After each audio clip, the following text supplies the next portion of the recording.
High বন্ধুরা, good নুন, শুভ দুপুর। আমরা যে গ্যাসীয় পদার্থের ভৌত ধর্মের দ্বিতীয় ক্লাসটা আমরা আলোচিত করব। প্রথম আমরা যে বিষয়টা আলোচনা করব, তিনটে ফ্যাক্টর একসঙ্গে: সংকট উষ্ণতা, সংকট চাপ, সংকট আয়তন। তিনটে জিনিস, একে বলা হয় টিসি। সি মানে ক্রিটিক্যাল টেম্পারেচার, বাংলায় বলে সংকট উষ্ণতা। পিসি ক্রিটিক্যাল প্রেশার, আর এটা হচ্ছে ভিসি ক্রিটিক্যাল ভলিউম। প্রত্যেকটা গ্যাসের একটি বিশেষ উষ্ণতা থাকে।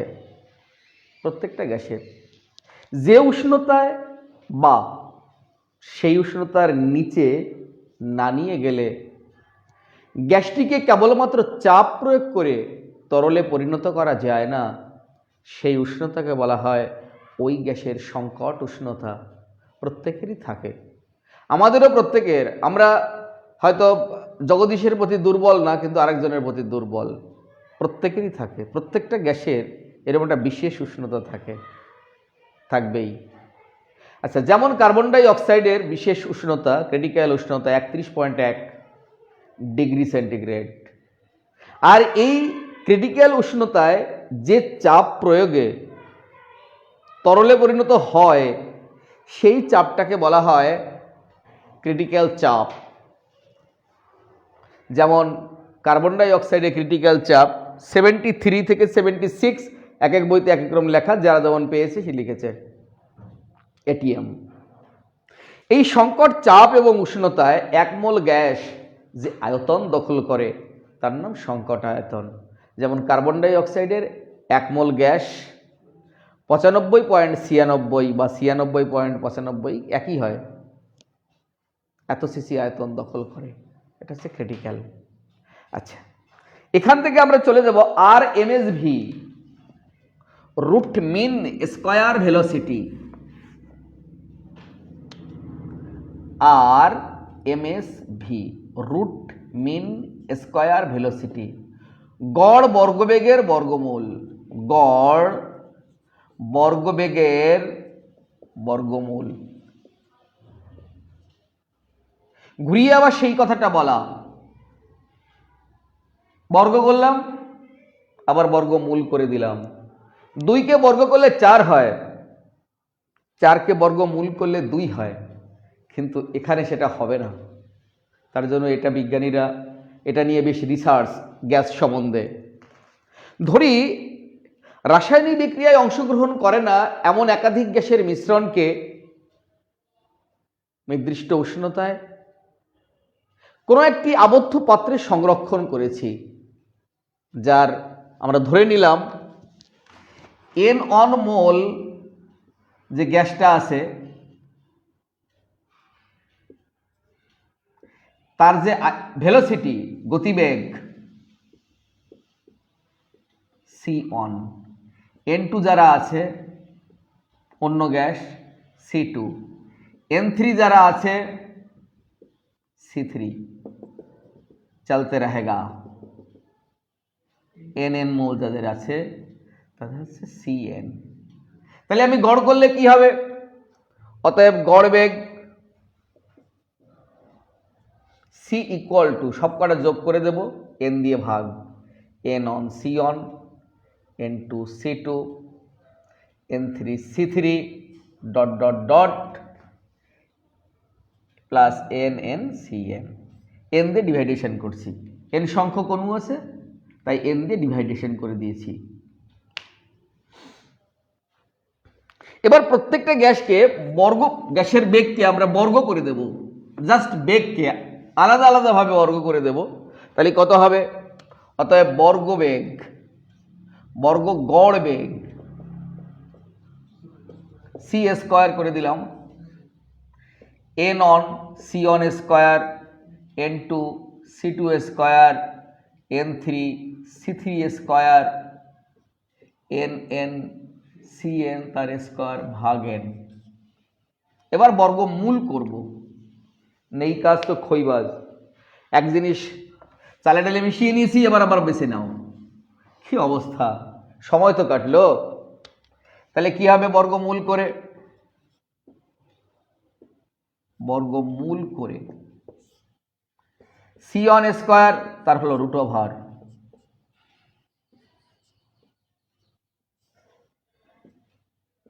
N one c one square n two c two square n three c three square n n c n square. দেখো কত হয় রেজাল্ট।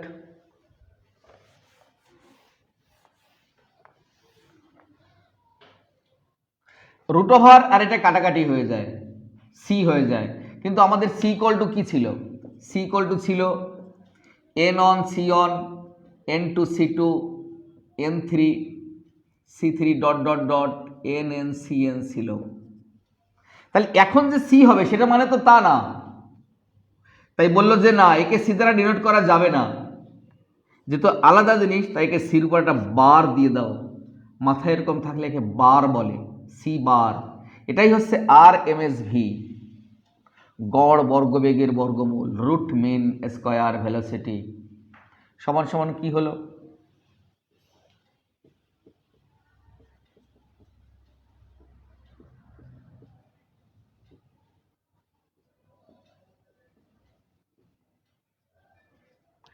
এদের অন্য রূপও আছে, root mean square velocity, average বেগ, গড় বর্গবেগের বর্গমূল। এটা আমাদের বইতে দেওয়া আছে ছায়া প্রকাশনীতে, কিন্তু এর বেশিরভাগ ডেরিভেশন বা অঙ্কগুলো যাই হোক এটা ফিজিক্সে আসবে। Root over 3 RT by m, root over 2 RT by m, root over pi RT by pi m, এরকম আছে। যাক, আমরা এখান থেকে বেরিয়ে যাচ্ছি। Root mean square velocity. আমরা এবার পড়ব কম্প্রেসিবিলিটি ফ্যাক্টর, সংনমতা গুণাঙ্ক।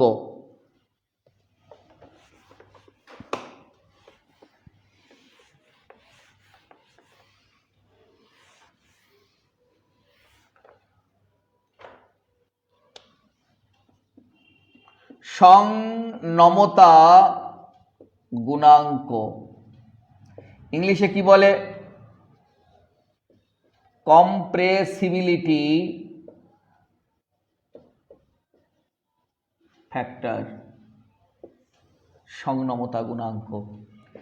PV equal to Z NRT, বা জেড সমান সমান PV by NRT. P equal to চাপ, ভি আয়তন, N number of mole, R সর্বজনীন গ্যাস ধ্রুবক, ডি পরম উষ্ণতা, টি পরম উষ্ণতা। জেডের মান যাদের ক্ষেত্রে 1 হয় তারা আদর্শ গ্যাস, আর জেড যদি লেস দেন অন বা এটা গ্রেটার দেন অন, জেড যদি লেস দেন অন হয় তাহলে এরা অনাদর্শ, তারা বাস্তব গ্যাস। তাহলে দেখো, আমরা প্রথম জেড গ্রেটার দেন অন ধরি। এটা যদি গ্রেটার দেন অন হয় তাহলে কি হলো ব্যাপারটা? পিভি ভাগ এনআরটি। এই মানটা যদি 1-এর থেকে বড় হয় তাহলে কোনো ভগ্নাংশের লব বড় হবে না হর বড় হবে? লব বড় হবে, তার মানে আয়তন বেশি থাকবে। তার মানে সেই গ্যাস সংনমিত কম হচ্ছে। যার আয়তন বেশি সে সংনমিত মানে কি? কাছাকাছি হওয়া, কাছাকাছি সে কম আসবে। তাহলে কাছাকাছি কম আসা মানে কি? অণুগুলোর মধ্যে কি আকর্ষণ বেশি না আকর্ষণ কম? আমি একটু লিখি, তাহলে তোমাদের গুলিয়ে যেতে পারে। এখানে লিখি কাছাকাছি কম আসবে, তাহলে মানে আকর্ষণ কম আছে, আকর্ষণ বল কম। আকর্ষণ কম বলেই তো কাছাকাছি আসবে না, আর কাছাকাছি কম আসবে তার মানেই হলো আয়তন বেশি। এরাই কম সংনম্য, যেমন হিলিয়াম, নিয়ন, নাইট্রোজেন। এদেরকে চাপ প্রয়োগ করে তরলে পরিণত করা যায় না। যদি উল্টো হয়, এটা যদি গ্রেটার দেন অনের জায়গায় আমি লেস দেন অন বসাই, তার মানে নিচেরটা বড়, আয়তন কম, এটা এলপিজি। Liquefied petroleum gas. এদের চাপ প্রয়োগ করলে এরা তরলে পরিণত হয়। এদের চাপ দিলে পরে এদের আয়তন কমে যায়, এরা অধিক সংনম্য, এদের মধ্যে আকর্ষণ আছে, অণুসমূহের মধ্যে আকর্ষণ আছে, তাই কাছাকাছি আসে। অনেকে দেখবে খুব রিকোয়েস্ট করলেও রাজি হয় না। দেখুন না দাদা প্লিজ, কোনোভাবেই হবে না। এরা কম সংনম্য, এদের আকর্ষণ কম, তাই এরা আয়তনটা বড় রয়েছে, এদের ফুলে রয়েছে, ফেপে আছে। আর যারা অধিক সংনম্য একটু বলার সঙ্গে সঙ্গে গলে যায় তারা। আচ্ছা দাঁড়াও দাঁড়াও, দিস ইজ ফ্যাক্ট। মানুষও পৃথিবীতে এইরকমই হয়। আদর্শ খুব কম আছে, আদর্শ দেখা যায় না বাস্তবে, কিন্তু বাস্তবে দেখা যায়। এবার নিম্নে লেখচিত্রের সাহায্যে দেখানো হলো, আমরা লেখচিত্রের সাহায্যে দেখাবো। কি করে দেখাবো?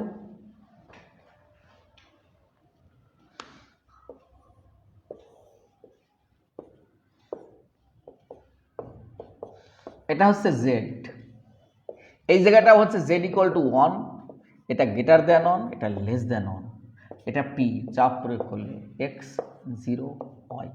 এরা উপর দিয়ে যাবে সব, নাইট্রোজেন, নিয়ন, হিলিয়াম। আর যারা নিচের দিকে যাবে যেমন carbon dioxide, methane, liquefied petroleum gas. Carbon dioxide তরল হয়, শুষ্ক বরফ নালি কি করে হবে? ওকে 31.1 ডিগ্রি সেন্টিগ্রেড, ওই যে ক্রিটিক্যাল টেম্পারেচার বললাম, 73 ATM চাপে আসলে কার্বন ডাই অক্সাইড তরলে পরিণত হয়ে যায়। তখন ওর উপর দিকে দ্রুত বাষ্পায়ন হয়। বাষ্পায়ন হওয়ার ফলে ও তখন ওই বাষ্পীভূত হওয়ার সময় যে কার্বন ডাইঅক্সাইড পড়ে থাকে, ও কি করে সেই মানে উষ্ণতাগুলো সেখান থেকে উড়ে চলে যায়, মানে তাপটা চলে যায়, তখন ও কঠিনে কনভার্ট হয়ে যায়। বাষ্পায়নের সময় যে বাষ্পিত হয় সে তার নিচে যে থাকে তার থেকেই লিন তাপটা গ্রহণ করে, তাহলে পরে যে পড়ে থাকে সে ঠান্ডা হয়ে যায়। এটা হচ্ছে নিয়ম। এই কারণে আমরা ঘেমে গেলে আমাদের গাটা ঠান্ডা হয়ে যায়। কেউ যদি ঘামার পরে দেখবে গা যখন আর ঘামটা নেই, হাত দেবে দেখবে বরফের মতো ঠান্ডা। কারণ যখন ওই যারা বাষ্পীভূত হয়ে উড়ে চলে গেছে, উড়ে যাওয়ার সময় প্রয়োজনীয় লিন তাপটা বডি থেকে অ্যাবজর্ব করেছে। কার্বন ডাইঅক্সাইড তরল হয়।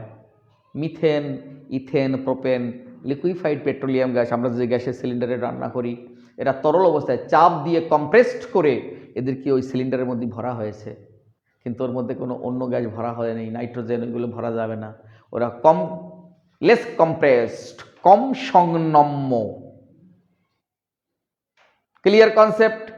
আমরা এখান থেকে বেরিয়ে যাচ্ছি আজকে আদর্শ গ্যাসের বাস্তব গ্যাস। বাস্তব গ্যাসকে সমৃদ্ধ করার জন্য আমাদের হাই সেকেন্ডারি লেভেলে একজন বিজ্ঞানী এগিয়ে এসেছিলেন, বিজ্ঞানী ভ্যান ডার ওয়ালস। উনি এসে আদর্শ গ্যাসের সমীকরণকে মডিফাই করেন। আদর্শ গ্যাসের সমীকরণ মানে যে গ্যাস চার্লস এবং বয়েলসের সমন্বয় সূত্র মেনে চলে সেই গ্যাসকে বলা হয় আদর্শ গ্যাস। যেমন PV equal two nRT, PV equal two nRT মেনে চলে। আর ভ্যান ডার ওয়ালস বলতো না, পি প্লাস এক মোলের ক্ষেত্রে লিখি, এক মোলের ক্ষেত্রে RT, P plus A by V square, V minus B সমান সমান আরটি এক মোল গ্যাসের ক্ষেত্রে। আরটি আরটি দেখো একই আছে, ভিটা কিন্তু এক নেই, ভি কারেকশন হয়েছে, পিটা কিন্তু এক নেই, কারেকশন হয়েছে। চলো আগে আমরা ভিটা কারেকশন করে আসি, দেখি ভ্যান ডার ওয়ালস কিভাবে ভিকে কারেকশন করেছিলেন। তাই আমরা হেডিং মারি আয়তন সংশোধন। আয়তন সংশোধন।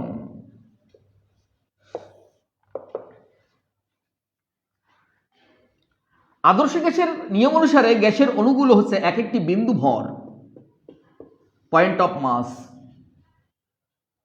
কিন্তু ভ্যান ডার ওয়ালস বলছে না, গ্যাসের অণুগুলো এক একটি বিন্দু ভর না, এরা এক একটি ছোট ছোট গোলক বিশেষ, এরকম। এই গোলক হতে ক্ষতি কি হয়েছে স্যার? দুটো বিন্দু এক জায়গায় মিশে যেতে পারে, আর একটার সাথে একটা মিশে যেতে পারে, কিন্তু এটা কি হবে, মিশবে কি করে? এরা সবচাইতে কতটা কাছাকাছি আসতে পারে যদি গোলক হয়? দেখো ভালো করে, এই একটা গ্যাসের অণু, বড় করে না গেলে বোঝানো যাবে না, একটা গ্যাসের অণু যদি সবচেয়ে এর চাইতে কাছাকাছি আর আসতে পারে না। এদের আসলে ওদের মধ্যবর্তী ডিস্টেন্স থাকে ইন্টার নিউক্লিয়ার ডিস্টেন্স, দুটো নিউক্লিয়াসের মধ্যবর্তী দূরত্ব।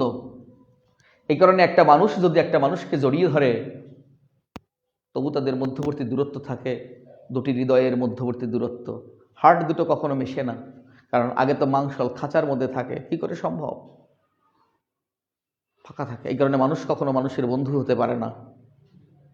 আমরা সব সংগ্রাম আদর্শ ক্ষেত্রে হয়, বাস্তব অবস্থায় হয় না।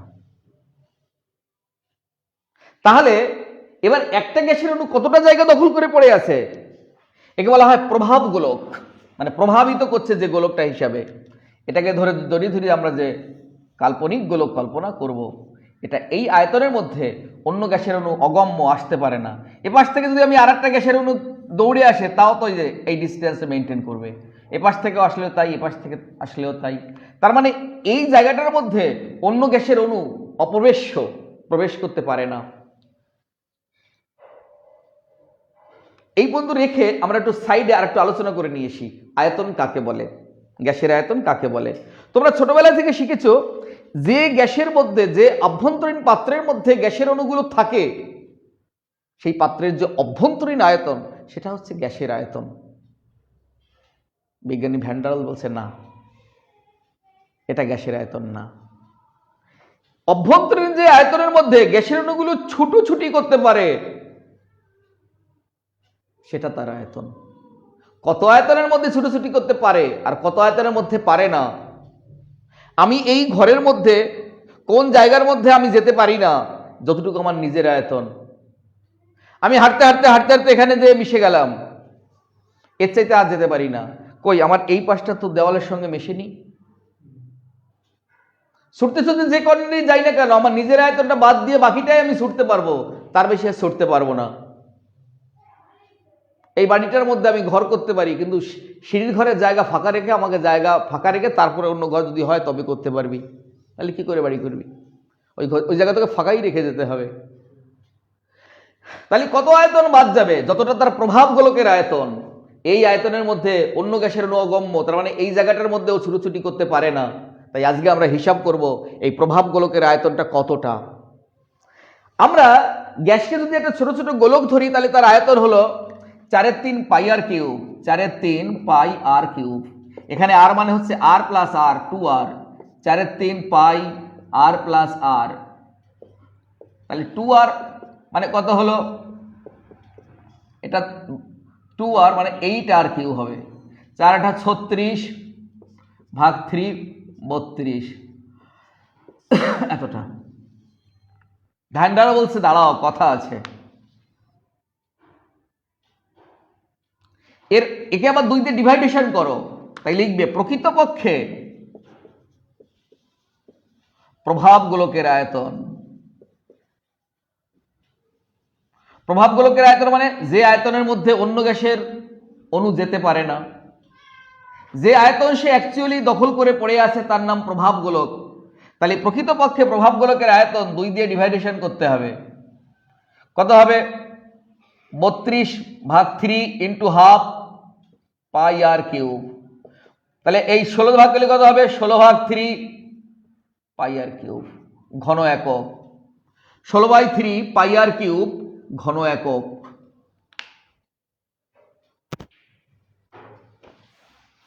স্যার 2 দিয়ে ভাগ করলেন কেন? এই উত্তর কিন্তু ভ্যান্ডারওয়ালস কোনো বইতে লেখে না। ভ্যান্ডারওয়ালস যখন এটা বানিয়েছিল, তখন কি উনি জানতেন যে আমার লেখাটা হায়ার সেকেন্ডারি লেভেলে পাঠ্য হবে, ছেলে মেয়েদের কাছে পৌঁছাবে? উনি তো এটা লিখে নোবেল পেয়েছেন, উনি তার মতো করে থিওরি লিখে গেছেন। কিন্তু আমরা যারা পাঠক আছি, তোমাদের যারা পথ দেখাবো, তারা তো একটা নিশ্চয়ই লজিক ভেবে কাজ করছি। সেই লজিক কতটা মানুষের কাছে পৌঁছাবে সেটা তো আমরা জানি না। তবে আমি একটা জিনিস ভেবে মনে রাখি, সেটা তোমাদের সঙ্গে শেয়ার করব আজকে।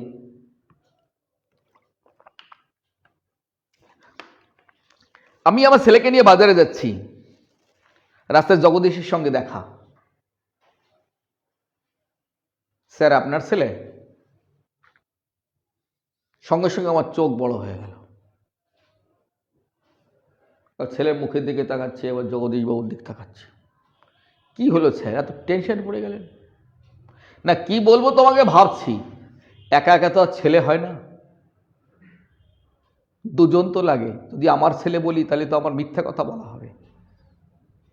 আমাদের ছেলে এটা হতে পারে, আর তুমি ধরে নাও আমার অর্ধেক ছেলে। ভ্যান ডার ওয়ালস তাই 2 দিয়ে ভাগ করছিল। এই আয়তনটা বার করার সময় পিছন থেকে আরেকটা গ্যাসের অণু এখানে আসছিল, তাকে দিয়ে তারপর এটা বার করতে হয়েছিল। তাহলে প্রকৃতপক্ষে একজন কতটা দখল করে, ওই আয়তনটা দুজনে বার করেছে, তাই 2 দিয়ে ভাগ। ভ্যান ডার ওয়ালস, এর নাম বাস্তবতা। বাস্তব তোমাকে মুখ বদলে দিল, আমার ছেলে বলতে পারলাম না, আবেগে বলা যাবে আমার ছেলে, আদর্শ কনসেপ্টে বলা যাবে আমার ছেলে, বাস্তব কনসেপ্টে নয়। এই ভ্যান ডার ওয়ালসের থিওরিগুলো পড়লে তোমাকে একটা অন্যরকম বদল এনে দেবে মনের মধ্যে, যে এসব কি কনসেপ্ট। যাকে তাহলে কি হলো, 16 মানে 4 × 4 × 3 π r³ দেখো 4 গুণ আয়তন ও দখল করে বসে আছে। একই ও বি ধরেছিল, বি মানে ভ্যান ডার ওয়ালস ধ্রুবক। টোটাল পাত্রের আয়তন যদি ভি হয়, তাহলে এই বি আয়তনের মধ্যে ও ছুটোছুটি করতে পারবে না, বিয়োগ করার পরে যেটা পড়ে থাকবে ওই আয়তনের মধ্যে ছুটোছুটি করবে। তাই ভি মাইনাস বি হলো সংশোধিত আয়তন বাই ভ্যান ডার ওয়ালস। তার মানে যে আয়তনের মধ্যে গ্যাসের অণুগুলো ছুটোছুটি করতে পারবে সেটাই তার আয়তন। তাহলে পারবে না কত আয়তনের মধ্যে, যত তার প্রভাবিত আয়তন, ওই আয়তনের মধ্যে ও ছুটোছুটি করতে পারবে না। আমরা চলো চাপের সংশোধনে যাব।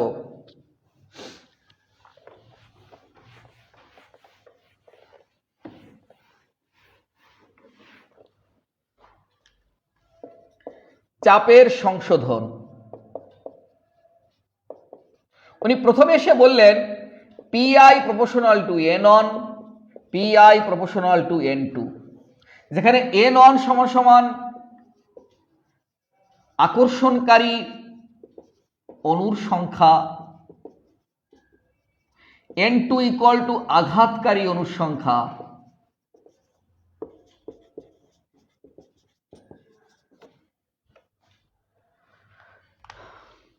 চাপ কাকে বলে?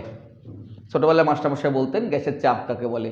কোনো একটা আবদ্ধ পাত্রে গ্যাসের অণুকে রাখলে প্রতিটা একক ক্ষেত্রফলের উপর গ্যাসের অণুগুলো যে বল প্রয়োগ করে তার নাম হলো ওই গ্যাসের চাপ। ভ্যান ডার ওয়ালস বলছে যে বল প্রয়োগ করে, তাই তো,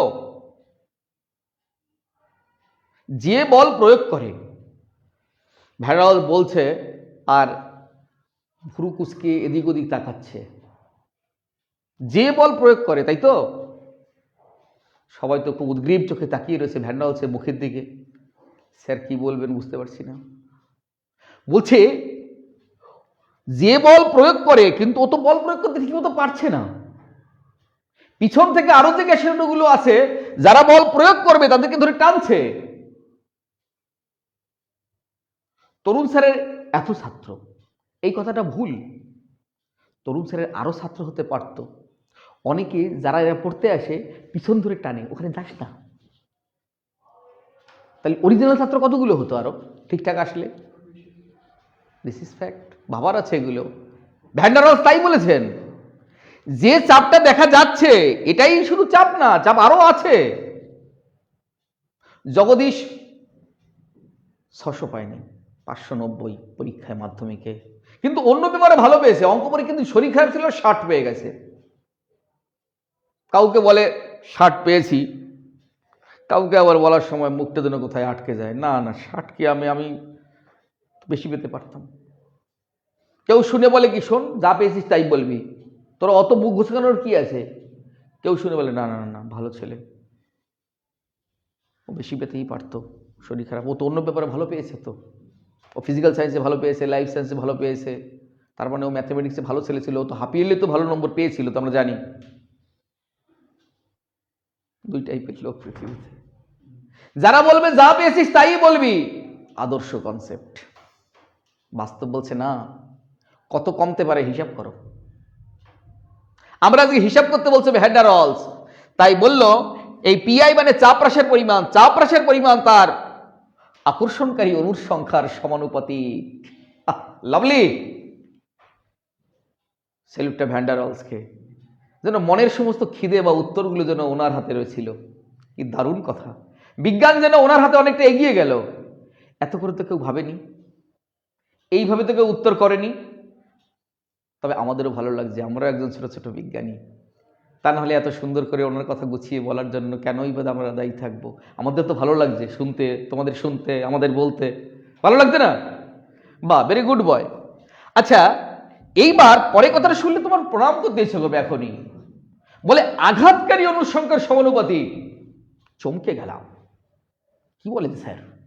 যত বেশি আঘাত করবে তত চাপ বেড়ে যাবে, যত বেশি আঘাত করবে তত চাপ বেড়ে যাবে। আপনি বলছেন কমে যাচ্ছে চাপটা। ভ্যান ডার ওয়ালস নিরুত্তর, থমথমে মুখ। আমরা সবাই চুপচাপ শুনছি কি বলে ভ্যান ডার ওয়ালস। সিচুয়েশনটা খালি ফিল কর তোরা, ওই খালি বই বই দেখে গেলাম হবে না, সিচুয়েশনটা ফিল কর, থমথমে মুখ। ভ্যান ডার বলছে ঠিক আছে, দেখো ব্যাপারটা এমনও তো হতে পারে, দুইজন আঘাত করছে, চারজন টানছে, বর্গের সমানুপাতিক।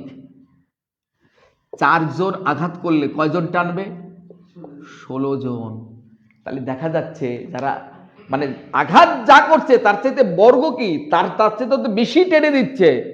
তাহলে যত বেশি আঘাত করছে, যতটা চাপ পাওয়ার দরকার ততটা পাওয়া যাচ্ছে না, তুলনামূলকভাবে আকর্ষণটা বেশি হচ্ছে, তুলনামূলক। তাই এটাকেও কম্বাইন করতে হবে।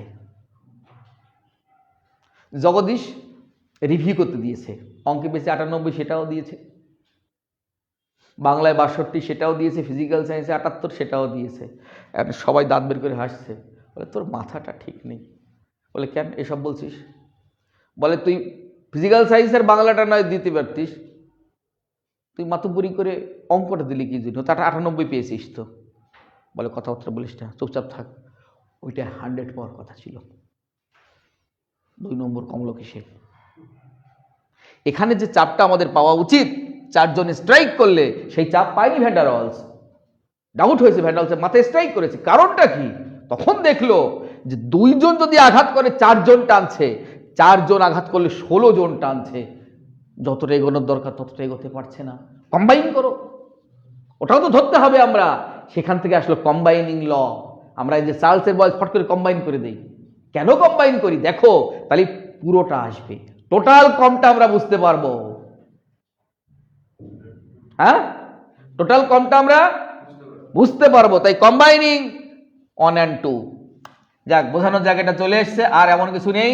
তাহলে অতএব PI proportional to n on n2 বা PI proportional to d square, n proportional to d। যত বেশি অণুর সংখ্যা বেড়ে যাবে তার ঘনত্ব বেড়ে যাবে। d ফর ঘনত্ব, ডেনসিটি। এখানে আর একটা প্রশ্ন থেকে যায়, স্যার আপনি তাহলে d1 d2 ধরতে পারতেন তো, আপনি পুরো দুটোই d ধরলেন। সোজা হিসাব, তোমাদের মাথায় জ্ঞান নেই, করে ভ্যান ডার ওয়ালস এবার রেগে গেছে জোর। দেশের কেউ লাল পাটি করুক, কেউ নীল পাটি করুক, আফটার অল তারা আমাদের দেশের জনগণ। জনগণ মন অধিনায়ক জয় হে, ভারত ভাগ্য বিধাতা। কেউ বলে ওই জাতীয় সঙ্গীত গাওয়ার সময়, লাল জনগণ মন অধিনায়ক জয়, গেরুয়া জনগণ বলে সবাই। এটা নজরুলের এই ব্যাপারের উপর একটা কবিতাও আছে। ওরা হিন্দু না মুসলিম, ওই জিজ্ঞেসে কঞ্জন কান্ডারি, বলো ডুবেছে মানুষ সন্তান মোরমার। আমরা একই মায়ের সন্তান, কে হিন্দু কে মুসলিম এই কথা বলতে তোকে কে বলেছে? কে আঘাত করছে, কে আকর্ষণ করছে? ওরা তো পাত্রের ডেন্সিটি বাড়াচ্ছে, সেই ভিতর থেকে কেউ আঘাত করছে, তার ভিতর থেকে কেউ আকর্ষণ করছে, তো কি আছে? সবাই তো পাত্রের মধ্যেই তো আছে, দেশের তো। ওরা হিন্দু না মুসলিম, ওই জিজ্ঞেসে কোনজন কান্ডারি, বলো ডুবেছে মানুষ সন্তান মোরমার। কেমিস্ট্রি শেখো, দিল সে ফিল করো ভাই। আচ্ছা, এইবার তাহলে ডি মানে 1/v স্কয়ার। আয়তনের সাথে ঘনত্ব ব্যস্তানুপাত সম্পর্ক। আয়তন বেড়ে গেলে ঘনত্ব কমে যায়, আয়তন কমে গেলে ঘনত্ব বেড়ে যায়। তাহলে P I proportional to 1/v²। এখানে উনি যে ধ্রুবকটা আনছিলেন a/v², P I proportional to a/v²। তাহলে সংশোধিত চাপ কত হবে? পির সাথে a/v² যে হ্রাস, এটা হচ্ছে হ্রাস, যে হ্রাসটা হয়েছিল সেটা যোগ করে দিলাম। জগদীশ অঙ্কে জ্বর না হলে ওটা 90 পেত, যেটা 60 পেয়েছিল। জগদীশ তুমি যে নাম্বারটা পেয়েছো 30 নাম্বার যোগ করে বলবে এরপর থেকে। জনকে তো টিচার ডেকেছে, ম্যাথের টিচার ওকে ডেকেছে, ডেকে সব ওকে ভাই বানিয়েছে, অঙ্ক করতে টরতে দিয়েছে, দেখলো যে না জগদীশ 90 পাওয়ার দাবি রাখে। কত পাওয়ার দাবি রাখে? তাহলে জগদীশ আজ থেকে 60 বলবে না। আমরাও বাস্তব গ্যাসকে বলে দিলাম এই চাপটা তোমার কম ছিল, তুমি এটা অ্যাড করে বলবে। ভ্যান্ডারওয়ালস বলে দিল গ্যাসকে, দম দেখো ভ্যান্ডারওয়ালসের, দম আছে না? তুমি কি বলবে তোমার চাপ কত? P plus a/v²। তাহলে ভ্যান্ডারওয়ালস সমীকরণটা এবার কি দাঁড়ালো? বড় করে লিখবো। বাবুরি কেমিস্ট্রি কোথায়? P plus a/v², v - b = RT। 1 মোল গ্যাসের ক্ষেত্রে ভ্যান্ডারওয়ালস সমীকরণ প্রতিষ্ঠিত হলো। 1 মোল গ্যাসের ক্ষেত্রে। আচ্ছা, এবার n মোল গ্যাসের ক্ষেত্রে বলবো। আমরা যখন PV = nRT বলি, তাহলে এটা কি করে বলবো স্যার? হ্যাঁ দেখো, n মোল গ্যাসের ক্ষেত্রে আমরা ক্লাসে আমাদের শেষ অংশে চলে এসেছি, আর 5 মিনিট মধ্যে হয়ে যাবে। P plus a/v², v - b = RT। ধরি n মোলের আয়তন v, দেয়ারফর 1 মোলের আয়তন কত? v/n। এখানে বসিয়ে দে মানটা, p plus a v/n whole square, কি square? v/n minus b = RT। এবার একটু ক্যালকুলেশন করতে হবে। কি করতে হবে? ক্যালকুলেশন। সেটা হলো p plus a n² / v², এটা কি হবে? v মাইনাস লসাগু করছি bn = nRT। এনটা ওপাশে একবারই পাঠিয়ে দিলাম, দ্বিতীয় লাইনে পাঠানো যেত। এটা হলো n মোল গ্যাসের ক্ষেত্রে ভ্যান্ডারওয়ালস সমীকরণ।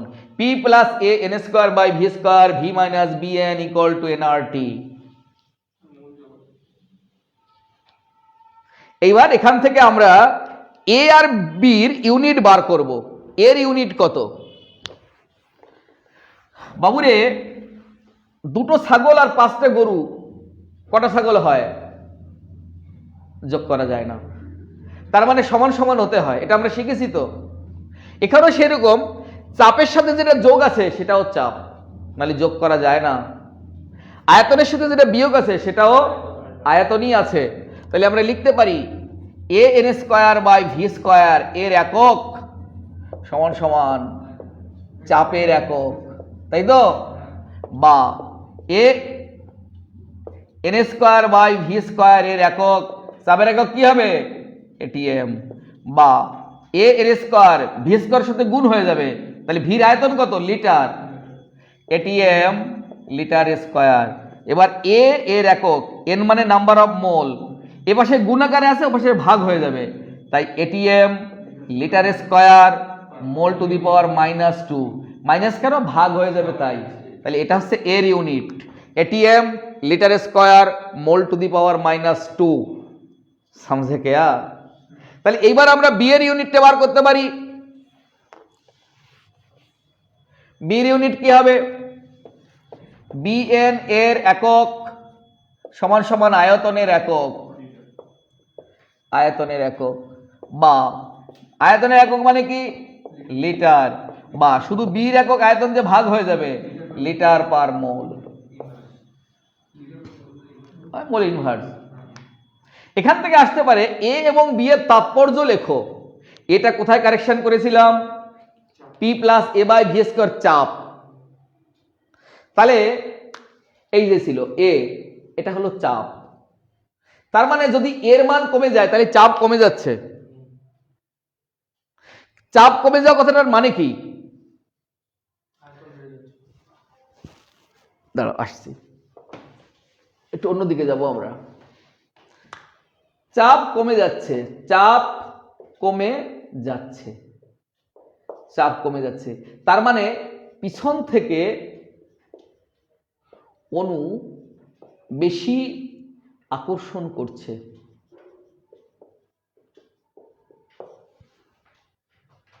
চাপ কমে যাচ্ছে মানে তাত্ত্বজনিত চাপটা কমে যাচ্ছে। তাহলে পিছন থেকে বেশি আকর্ষণ করা মানে কি? আকর্ষণ আছে, আকর্ষণ আছে। তার মানে এরা বেশি সংনম্য, আকর্ষণ বেশি। এদেরকেই চাপ প্রয়োগ করলে তরলে পরিণত হয়।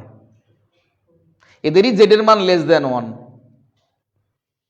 ধরা পড়ে গেল কোথায় এসে, তাই তো? তাহলে এ কমে যাওয়া মানেই তো চাপ কমে যাওয়া। চাপ কমে যাওয়া মানে কি? পিছন থেকে অণুগুলো বেশি আকর্ষণ করছে। চাপটা দেবো, পিছন থেকে তোরা টানছিস, না স্যার দেবেন না, হ্যাঁ? তার মানে তোরা আমাকে কি করছিস? অ্যাট্রাকশন করছিস। তার মানে বেশি অ্যাট্রাকশন করলে মানে কি? ওরাই তো চাপ প্রয়োগে তরলে পরিণত হয়, কাছে আসে। কেন অনেকেই তো দেখা গেলো চান্স পেয়ে গেল ডাক্তারি পড়তে ব্যাঙ্গালোর, ওখানে গেল না, মা বাবা বললো না বাবা আমরা একসঙ্গে থাকবো। ওরা হচ্ছে অধিক সংনম্য, একটু কাছাকাছি বুকের সাথে বুক মিলে একসঙ্গে খাবো, যাই হোক ডাল ভাত তাই একসঙ্গে খেয়ে একসঙ্গে ঘুমিয়ে থাকবো। আছে না এরকম লোক? আছে না? জীবনের মধ্যেই তো কেমিস্ট্রি বোকা। তুই কি পড়াশোনা ভাবছিস মঙ্গলবার থেকে আসছে? পড়াশোনার মতো ভালো জিনিস এই ত্রিভুবনে নেই। যারা বুঝতে পারে না তাদের কাছে কঠিন। তারা এই নিয়ম কথাবার্তা বলে, সরের মোড়ে হয়ে কথাবার্তা বলে, টং মোশন করে। টং মোশনের কি আছে? স্বাভাবিক মানুষের জীবনই তো বড় বড় বড় সায়েন্স, ঠিক না? আচ্ছা, এইবার আমরা চলে যাচ্ছি ভিতে। তাহলে বিও তো এক ধরনের, বিটা কমে যাওয়া মানে কি? বিটা কমে যাওয়া না, বিটা কোন জায়গা থেকে এসেছিল হিসাব করো। বিটা কমে যাওয়া মানে সেই ওই যে বিটা এসেছিল 4 × 4⁵ πr³ মানে হ্যাঁ, প্রভাব গোলকের আয়তনটা কমে যাওয়া। বিটা কমে যাওয়া মানে প্রভাব গোলকের আয়তনটা কমে যাওয়া, তার মানে আয়তনটাই কমে যাওয়া। তার বেশি জায়গার মধ্যে ছুটোছুটি করতে পারবে, আর যত বেশি ছুটোছুটি করতে পারবে তত বেশি গ্যাসিয়াস, তার মানে ওদের আকর্ষণ কম থাকবে। আবার এই যে কঠিন জিনিস, বি কমে যাওয়া। বি কমে যাওয়া মানে ওর যে প্রভাব গোলকের যে আয়তন আছে সেটা কমে যাবে, তার মানে গ্যাসের আয়তনটাই কমে যাওয়া, অণুর গ্যাসের অণুর আয়তনটা কমে যাওয়া। আয়তনটা কমে যাওয়া মানে কি? ও ছোট ছোট যেন জায়গা বেশি পাবে। আমার যে আয়তনটা আছে তার চাইতে যদি একটা জায়ান্ট ফিগার আসে, এরকম পাকিস্তানের ওই লোকটার নাম যেন কি, হ্যাঁ খান বাবা যদি আসে, তাহলে তার আয়তন কি? সে আমিও যদি ঘরের মধ্যে যতটুকু জায়গায় ছুটবো সে তার চাইতে কম জায়গায় ছুটতে পারবে। তাহলে আমি যত বেশি ছুটতে পারবো ততই তো আমি গ্যাসিয়াস ফেজ। আর বেশি গ্যাসিয়াস ফেজ থাকা মানে কি? জেড গ্রেটার দ্যান 1, কাছাকাছি কম আসবে, এটাই তাৎপর্য। আমরা যতটা বিদ্যা বুদ্ধি আছে ওখানে লিখেও দিয়েছি, যেখানে তোমাদের লেখা পৌঁছে গেছে। এটুক ছিল আজকের ক্লাস ব্যবস্থা। পরের দিন চ্যাপ্টারটা শেষ হয়ে যাবে, শেষ অংশেই ধরে নেওয়া চলে এসেছি, জাস্ট 2-3টে অঙ্ক করাবো আর ফিনিশিং টাচটা দেবো। আজকের এই ছোট্ট নাটক এখানেই শেষ হয়ে গেল। ভালো থেকো সবাই।